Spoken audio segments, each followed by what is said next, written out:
Hello বন্ধুরা, তোমরা সবাই কেমন আছো? আশা করি ভালোই আছো। আজকে আমি রান্না করব কাতল মাছের ঝাল। তো মাছগুলোকে লঙ্কার গুঁড়ো, হলুদ, লবণ দিয়ে সুন্দর করে মেখে নিয়েছি।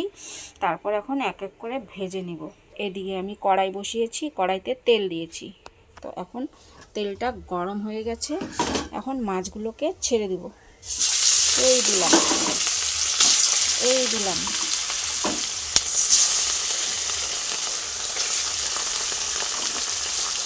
5 পিস করে ভাজবো। তো ওইদিকে মাছ ভাজা হতে হতে আমি এদিকে মশলাটা পেস্ট করে নিই। তো এই যে পেস্ট করা হয়ে গেছে আমার। আর এদিকে পেঁয়াজ কুচিয়ে রেখেছি আর ধনেপাতা।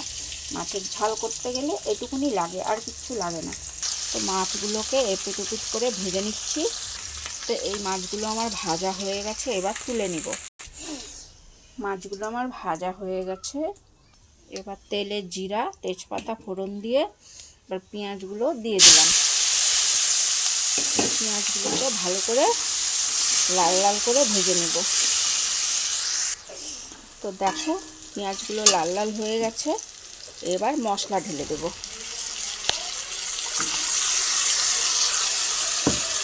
মশলাটা দিয়ে ভালো করে নেড়ে চেড়ে নেব। তো মশলাটা এখন কষুক, ততক্ষণের জন্য আমি অন্য কাজ সেরে নিই।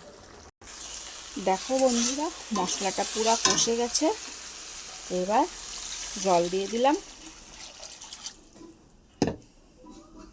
তো দেখো ঝোলটা ফুটছে, আমি মাছগুলোকে এখন ঢেলে দেব। তো অনেকগুলো মাছ একবারে দিব না, তাই হাত দিয়ে দিচ্ছি।